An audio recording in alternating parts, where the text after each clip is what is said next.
Sir ਕੀ ਸਾਰਾ ਮਾਮਲਾ ਜੀ? ਹਾਂਜੀ ਸਾਰਿਆਂ ਨੂੰ ਸਤਿ ਸ੍ਰੀ ਅਕਾਲ। ਹਾਂਜੀ, ਅੰਮ੍ਰਿਤਸਰ ਸਿਟੀ ਪੁਲਿਸ ਵੱਲੋਂ ਅਲੱਗ-ਅਲੱਗ ਟੀਮਾਂ ਬਣਾ ਕੇ ਜਿਸ ਤਰੀਕੇ ਨਾਲ ਨਸ਼ਾ ਤਸਕਰੀ ਦੇ ਵਿਰੁੱਧ ਮੁਹਿੰਮ ਚਲਾਈ ਗਈ ਹੈ, ਇਸ ਵਿੱਚ ਖਾਸ ਤੌਰ ਤੇ CIA ਦੀਆਂ ਟੀਮਾਂ ਨੇ ਜੋ ਆਪਣੀ ਕਾਰਗੁਜ਼ਾਰੀ ਅੱਜ अर्ਲੀ ਮਾਰਨਿੰਗ ਦਿਖਾਈ ਹੈ ਉਹ ਬੜੀ ਸ਼ਲਾਘਾਯੋਗ ਹੈ। ਇਸ ਵਿੱਚ 1.5 ਕਿਲੋ ਹੈਰੋਇਨ ਦੇ ਨਾਲ 2 ਵੈਪਨਸ, ਛੋਟੇ ਵੈਪਨ ਪਿਸਟਲ 32 ਬੋਰ ਦੇ ਤੇ ਡਰੱਗ ਮਨੀ ਪੌਣੇ 8 ਲੱਖ ਡਰੱਗ ਮਨੀ ਜਿਹੜੀ ਹੈ ਉਹ ਰਿਕਵਰ ਹੋਈ ਹੈ। ਇਸ ਵਿੱਚ 5 ਜਿਹੜੇ ਦੋਸ਼ੀ ਜਿਹੜੇ ਸਮਗਲਰਸ ਹੈ ਉਹ ਵੀ ਫੜੇ ਗਏ।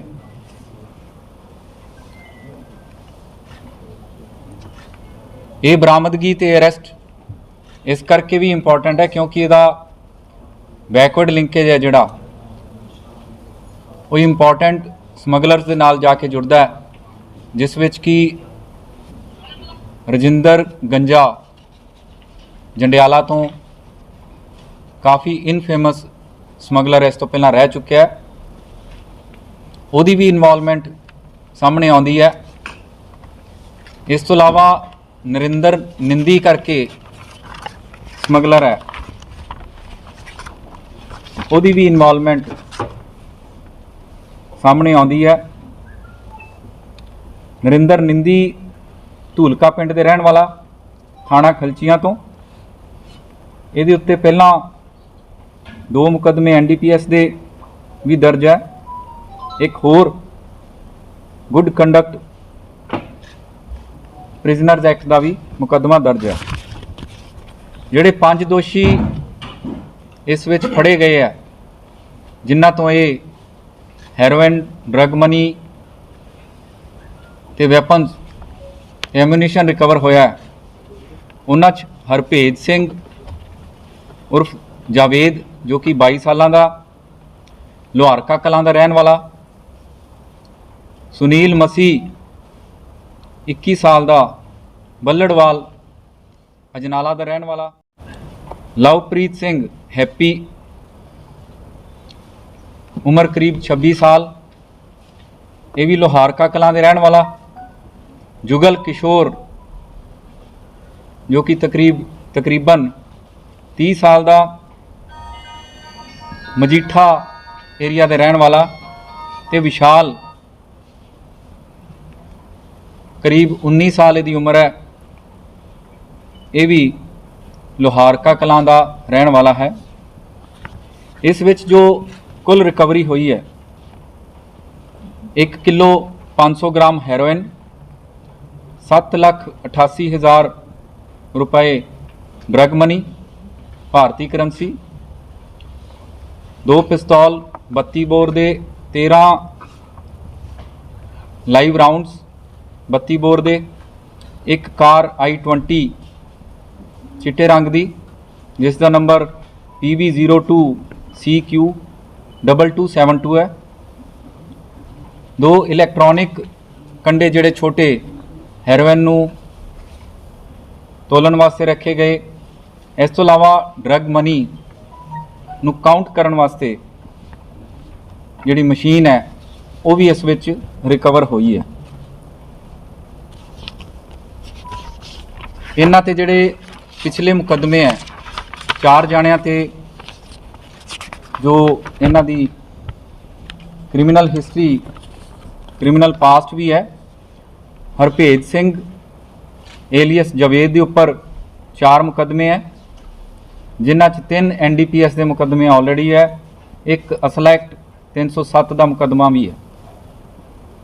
लवप्रीत सिंह उर्फ हैप्पी के उपर 8 मुकदमे नज़र च आए है, जिहदे 302 IPC का मुकदमा भी है, ND के मुकदमे भी है, चोरी के मुकदमे भी है, आर्म्स एक्ट वगैरह के मुकदमे भी है। जुगल किशोर जो कि मजीठा एरिया का रहने वाला, ये उपर भी पहला एनडी ते आर्म्स एक्ट के मुकदमे दर्ज है। विशाल के उपर भी NDPS का मुकदमा सामने आया है। ये जो खेप है, ये जो कंसाइनमेंट है, इन्हां वल्लों तरनतारन एरिया तो लियाउण दी जो इन्हां दी प्रीलिमिनरी इंटैरोगेशन तो पता लग्या, तरनतारन डिस्ट्रिक्ट दे विचों किसी एरिया चों पट्टी दे नेड़े किसी एरिया चों ये लैके आए है। इस तो इलावा ये भी सामने आ रहा है कि इन्हां ने इहदा डिस्पोजल अमृतसर शहर दे विच कई पैडलर्स कोले करना सी। इस विच जिहड़ी मनी दी ट्रांजैक्शन भी हुई है, 20 लाख तो उपर की जिहड़ी मनी दी ट्रांजैक्शन ये सामने आई है, उहदे एविडेंस भी है। इन्हां दे मोबाइल फोन्स भी रिकवर किए गए है, जिन्हां विच काफ़ी कुछ एविडेंस इन्हां दे खिलाफ जांदा है। जिन्ना कुछ इन्हां ने दस्सिया है उस तो ये साबित हुंदा है कि एक वड्डा नैटवर्क चला रहे है, जिहदे थ्रू अमृतसर शहर तो लैके अमृतसर रूरल एरिया ते होर माझे दे डिस्ट्रिक्ट्स दे विच इन्हां दा नैटवर्क फैलिया, जिहदे थ्रू ये पैडलर्स नूं सप्लाई करते हैं। तो बॉर्डर डिस्ट्रिक्ट्स दे विचों खास तौर पे हुण तक जो सामने आया, तरनतारन एरिया तो इन्हां नूं सप्लाई हुंदी है। ये जिहड़ी ब्रेक या तुसीं कहो कि सप्लाई चेन जिहड़ी टुटी है, इस नाल मैं समझदा कि काफ़ी हद तक जिहड़ी ड्रग पैडलिंग दा जो लक है वो टुटदा है। CIA दे स्टाफ ने DCP डी साहब, ADCP डी साहब, DSP ACP डी साहब ते इंचार्ज CIA, इन्हां वल्लों जिहड़ी कार्रवाई की गई है, तो इन्हां टीमां वल्लों जो कार्रवाई की गई है वो बड़ी शलाघायोग है। ये जिहड़ी इंफॉर्मेशन है ये पब्लिक तो आई हुई सीक्रेट इंफॉर्मेशन है, तो मैनू इस गल की खुशी है कि पब्लिक ने ये सीक्रेट इंफॉर्मेशन साडे जो नंबर असी लॉन्च किए है उन्हां ते देनी शुरू की है। उहदे तो आई हुई, उहदे तो उपजी हुई ये इनपुट है। मैं पहला भी कहा सी कि किसी नूं भी कोई इस तरह की इनपुट अपने एरिया च पता लगती है जिस विच कि ड्रग पैडलिंग का समगलिंग का काम हुंदा है, तो वो साडे ध्यान दे विच जरूर लेके आया जाए। ये अद्धी रात नूं सानू ये इनपुट आई सी, उहदे ते वर्कआउट कीता सी, जिस दे थ्रू ये सारी रिकवरी ते अरैस्ट हुई हैं। देखो ये वल्ले एरिए दे विच एक फ्लैट लैके रहिंदे सी। जदों इनपुट आई है तो उदों असी उत्थे रेड की है। सानू ये नहीं सी पता कि इनपुट किस तरह की हैगी है, किवें है, पर असी चांस नहीं लिया।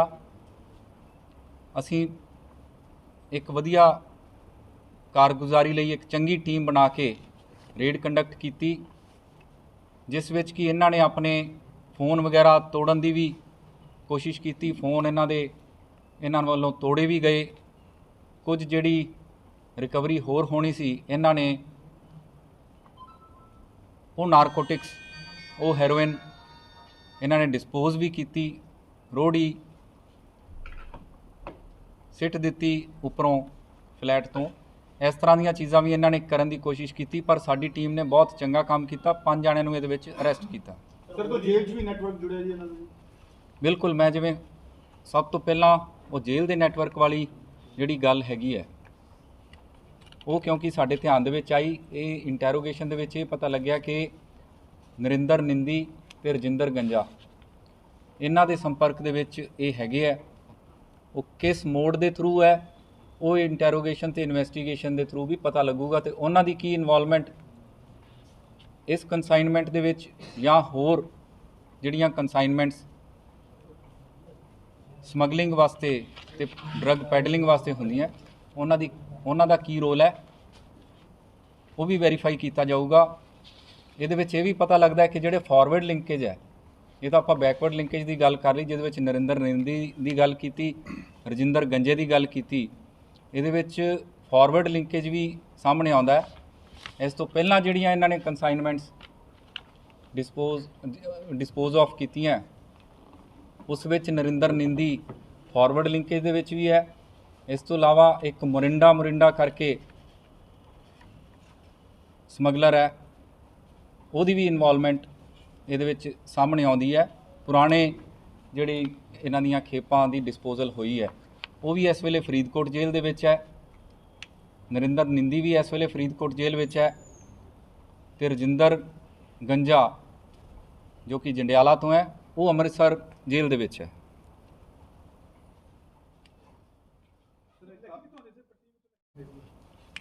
ਦੇਖੋ ਇਹਨਾਂ ਨੇ ਇੱਕ ਲੋਕੇਸ਼ਨ ਦੱਸੀ ਹੈ ਸਾਨੂੰ, ਤਾਂ ਉਹ ਲੋਕੇਸ਼ਨ ਜਿਹੜੀ ਹੈ ਇਨਵੈਸਟੀਗੇਸ਼ਨ ਦੇ ਦੌਰਾਨ ਹੋਰ ਉਹਦੀ ਕਲੈਰਿਟੀ ਆਊਗੀ। ਨਹੀਂ ਸਰ, ਪਰਸਨ ਕੋਲ ਲੈਂਦੇ ਸੀ ਕਿ ਉੱਥੇ ਇਹਨਾਂ ਨੂੰ ਮਿਲਦੀ ਸੀ? ਨਹੀਂ, ਜੋ ਇਹਨਾਂ ਵੱਲੋਂ ਦੱਸਿਆ ਜਾਂਦਾ ਕਿ ਇਹਨਾਂ ਨੂੰ ਕੰਟੈਕਟ ਕੀਤਾ ਜਾਂਦਾ ਸੀ, ਉਹ ਹਜੇ ਪਰਸਨ ਆਇਡੈਂਟੀਫਾਈ ਨਹੀਂ ਹੋਏ।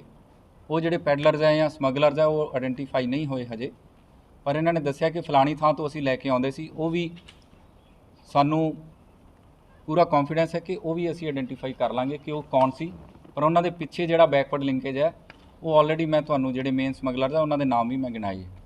ਸਰ, ਨਿੰਦੀ ਉਹਨਾਂ ਨੂੰ ਪ੍ਰੋਟੈਕਸ਼ਨ ਵਾਰੰਟ ਤੇ ਲਿਆਂਦਾ ਜਾਏਗਾ? ਬਿਲਕੁਲ ਲੈ ਕੇ ਆਂਦਾ ਜਾਊਗਾ, ਅਸੀਂ ਉਹਨਾਂ ਨੂੰ ਨਾਮਜ਼ਦ ਵੀ ਕੀਤਾ ਇਹਦੇ ਵਿੱਚ। ਸਰ, ਜਿਹੜੇ 3 ਜਣੇ ਹੈਗੇ ਆ ਬੇਸਿਕਲੀ ਬਾਏ ਬਾਰਡਰ ਆਉਂਦੀ ਹੈ ਕਿ ਬਾਏ ਗੁਜਰਾਤ ਆ ਰਹੀ ਹੈ? ਦੇਖੋ ਇਹ ਤਾਂ ਹੁਣ ਅਗਲੀ ਇਨਵੈਸਟੀਗੇਸ਼ਨ ਦੇ ਵਿੱਚ ਪਤਾ ਲੱਗੂਗਾ। ਫਿਲਹਾਲ ਜਿੰਨਾ ਕੁ ਬੈਕਵਰਡ ਲਿੰਕੇਜ ਸਾਨੂੰ ਪਤਾ ਲੱਗਿਆ ਉਹ ਮੈਂ ਪੂਰਾ ਡਿਸਕਲੋਜ਼ ਕਰ ਰਿਹਾ। ਸਰ ਇਹ ਸਪਲਾਈ ਕਿੱਥੇ ਕਰਦੇ ਸੀ? ਮੈਂ ਉਹੀ ਬਿਆਨ ਕਰ ਰਿਹਾ ਕਿ ਇਹਦੇ ਵਿੱਚ 2 ਜਿਹੜੇ ਫਾਰਵਰਡ ਲਿੰਕੇਜ ਸਾਡੇ ਧਿਆਨ ਦੇ ਵਿੱਚ ਆਏ ਹੈ। ਇਸ ਤੋਂ ਇਲਾਵਾ ਜਿਹੜੇ ਫਾਰਵਰਡ ਲਿੰਕੇਜ ਧਿਆਨ 'ਚ ਆਏ ਹੈ ਉਹ ਹਜੇ ਡਿਸਕਲੋਜ਼ ਨਹੀਂ ਕਰਾਂਗੇ ਅਸੀਂ। ਕੁਝ ਅਸੀਂ ਪੈਡਲਰਸ ਆਇਡੈਂਟੀਫਾਈ ਕੀਤੇ ਹੈ ਤੇ ਜਦੋਂ ਵੀ ਉਹ ਐਸਟੈਬਲਿਸ਼ ਹੋ ਜਾਂਦਾ ਲਿੰਕ ਤਾਂ ਉਹ ਵੀ ਅਸੀਂ ਡਿਸਕਲੋਜ਼ ਕਰਾਂਗੇ। ਸਰ ਇਹ ਕਦੋਂ ਤੋਂ ਇਹ ਨੈਟਵਰਕ ਚਲਾ ਰਹੇ ਜੀ? ਇਹ ਪਿਛਲੇ 7-8 ਮਹੀਨੇ ਤੋਂ ਇਹ ਧਿਆਨ ਦੇ ਵਿੱਚ ਆਇਆ ਕਿ ਇਹਨਾਂ ਨੇ ਜਿਹੜਾ ਫਲੈਟ ਲਿਆ ਵੱਲਾ ਏਰੀਆ ਦੇ ਵਿੱਚ ਉਹ ਉੱਥੇ ਰਹਿ ਰਹੇ ਹੈ। ਇਸ ਤੋਂ ਪਹਿਲਾਂ 2016-17 ਤੋਂ ਕੁਝ ਨਾ ਕੁਝ ਐਕਟੀਵਿਟੀ ਕਰਦੇ। ਇਹਨਾਂ ਦੀ ਉਮਰ ਬਹੁਤ ਘੱਟ ਹੈਗੀ ਹੈ, 22 ਸਾਲ ਦਾ ਜਿਹੜਾ ਇਹਦੇ ਵਿੱਚ ਮੇਨ ਹਰਪੇਜ ਏਲੀਅਸ ਜਾਵੇਦ ਹੈ ਉਹਦੀ ਉਮਰ ਹੈ। ਸਰ, ਜੇ ਅਸੀਂ ਗੱਲ ਕਰੀਏ ਬੀਤੇ ਦਿਨ ਦੀ ਤਾਂ ਤਰਨਤਾਰਨ ਨੂੰ ਇੱਕ BPO ਤੋਂ 6 ਕਿਲੋ ਹੈਰੋਇਨ ਫੜੀ ਗਈ ਸੀ, BSF ਨੇ ਫੜੀ ਹੈ ਬੀਤੇ ਦਿਨ ਹੀ। ਅਸੀਂ ਉਹਦੇ ਨਾਲ ਜੋੜ ਕੇ ਦੇਖ ਸਕਦੇ ਇਸ ਨੂੰ, ਕਿਉਂਕਿ ਉਹ ਪਾਕਿਸਤਾਨ ਤੋਂ ਆਈ ਸੀਗੀ। ਮੇਰਾ ਪੁੱਛਣ ਦਾ ਉਹੀ ਕਾਰਨ ਸੀਗਾ ਕਿ ਨਹੀਂ, ਹਜੇ ਤਾਂ ਇਹ ਕਹਿਣਾ ਬਹੁਤ ਔਖਾ ਹੈ ਕਿ ਇਹਦਾ ਬੈਕਵਰਡ ਲਿੰਕੇਜ ਹੋਰ ਪਿੱਛੇ ਕਿੱਥੋਂ ਤੱਕ ਜਾਂਦਾ ਹੈ। ਫਿਲਹਾਲ ਜੋ ਇਹਦਾ ਲਿੰਕੇਜ ਸਾਹਮਣੇ ਆਇਆ ਹੈ ਉਹ ਮੈਂ ਹੁਣੇ ਬਿਆਨ ਕੀਤਾ। ਸਰ ਜਿਹੜੇ ਫਲੈਟ 'ਚ ਰਹਿ ਰਹੇ ਸੀ ਕਿਹਨਾਂ ਦਾ ਫਲੈਟ ਸੀ ਤੇ ਇਹਨਾਂ ਨੇ ਉਹ ਕਿਸ ਤਰ੍ਹਾਂ ਉਸ ਰੈਂਟ ਤੇ ਉਹ ਲਿਆ? ਸਾਰੀ ਚੀਜ਼ ਹੈ ਜਿਹੜੀ ਉਹ ਤਫਤੀਸ਼ 'ਚ ਲੈ ਕੇ ਆਂਦੀ ਜਾਊਗੀ। ਇਹ 17,000 ਰੁਪਏ ਪਰ ਮੰਥ ਤੇ ਇਹਨਾਂ ਨੇ ਰੈਂਟ ਤੇ ਲਿਆ ਹੋਇਆ ਫਲੈਟ। ਸਰ, ਜਿਨ੍ਹਾਂ ਦਾ ਫਲੈਟ ਸੀ ਉਹ ਜੰਮੂ ਦੇ ਰਹਿਣ ਵਾਲੇ ਨੇ, ਉਹਨਾਂ ਦਾ ਵੀ ਕੋਈ ਨੈਟਵਰਕ ਨਾਲ ਹੈ ਲਿੰਕ? ਦੇਖੋ ਸਾਰੀ ਚੀਜ਼ ਜੋ ਹੈ ਉਹ ਅਗਲੀ ਤਫਤੀਸ਼ ਦੇ ਵਿੱਚ ਸਾਹਮਣੇ ਆਊਗੀ। ਇੱਕ ਦਿਨ ਦੇ ਵਿੱਚ ਜਿੰਨਾ ਸਾਹਮਣੇ ਆਇਆ ਹੈ ਉਹ ਮੈਂ ਹੁਣੇ ਡਿਸਕਲੋਜ਼ ਕਰ ਰਿਹਾ। ਸਰ ਕਿੰਨੇ ਦਿਨ ਦਾ ਰਿਮਾਂਡ ਹੈ ਜੀ ਇਹਨਾਂ ਦਾ? ਫਿਲਹਾਲ ਇਹਨਾਂ ਦਾ 3 ਦਿਨ ਦਾ ਰਿਮਾਂਡ ਹੈ। 2 ਕਿ 3?